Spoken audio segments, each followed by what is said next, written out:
Hare Krishna. So today is something very important. One of the myth or fantasy illusion that we want to today highlight. What is that? I am reading one passage you can hear. The greatest myth in human society is that sex is the cause of happiness. That is a myth, the greatest myth. This is the greatest myth in human society, that sex is the cause of happiness, and that by adjusting or increasing one's sex life, one can find happiness.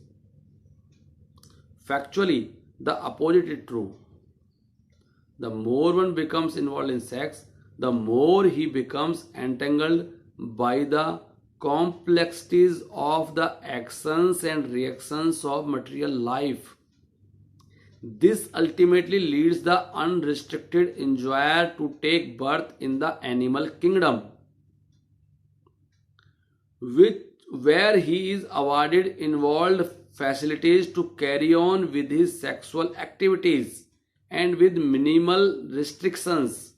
Birth after birth, he can enjoy 8,400,000 varieties of sex to his heart's content.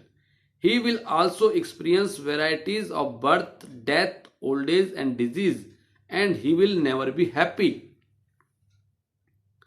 The very important, the much advertised pleasure of sex is more fantasized about than real.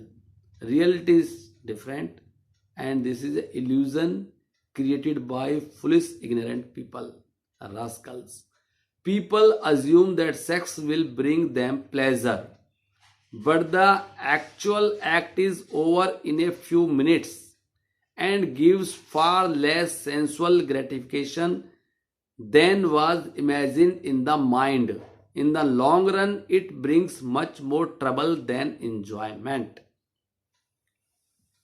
So it's a simply fantasy, it's an imagination, it's an illusion, and but it traps. This is the Maya's main trap. The Lord's elusive energy's main trap is the sex life. It traps the jiva. But in fact, it's an illusion in the mind. Actually, it lies in the mind. So that's why Krishna has bound all people not by chains, not by shackles, just by sex life. We are bound by sex life in this world, and then we suffer innumerable troubles. But you follow brahmacharya, then there are nine advantages are given. There are nine advantages just by following brahmacharya. What are those?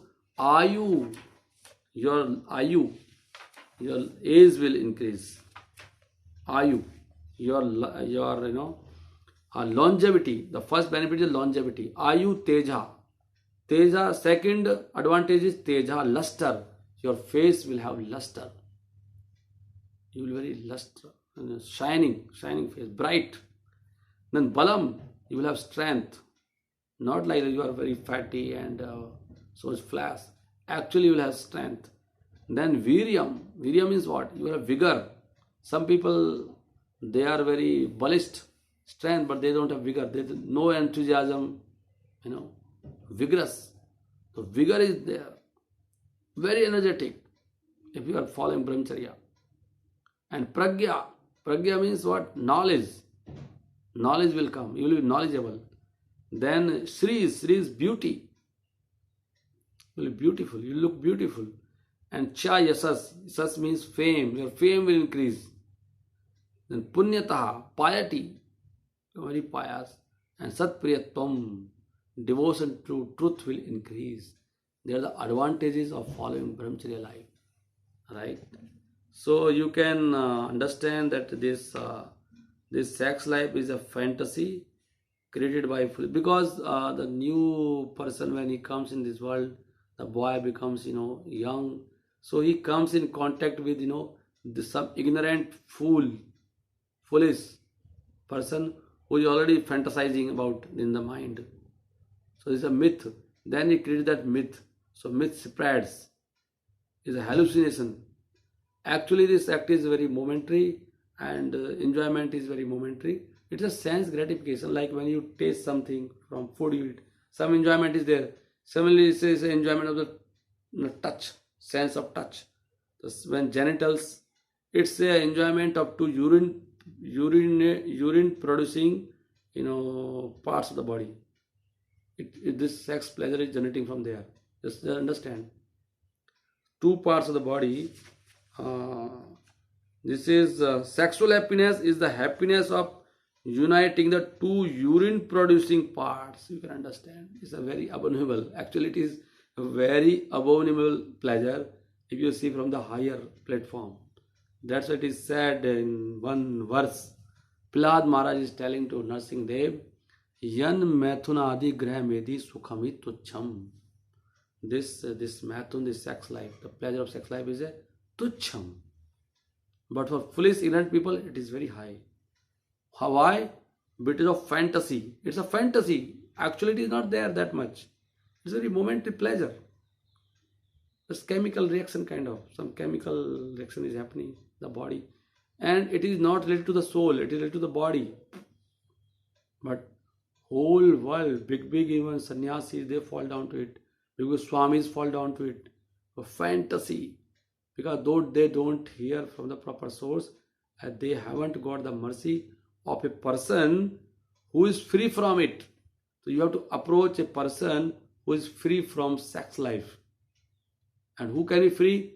Who is completely devoted to Lord Krishna, Lord Vishnu. Only Vishnu and Krishna is free from sex life. Rest, nobody. In this whole universe, it is said.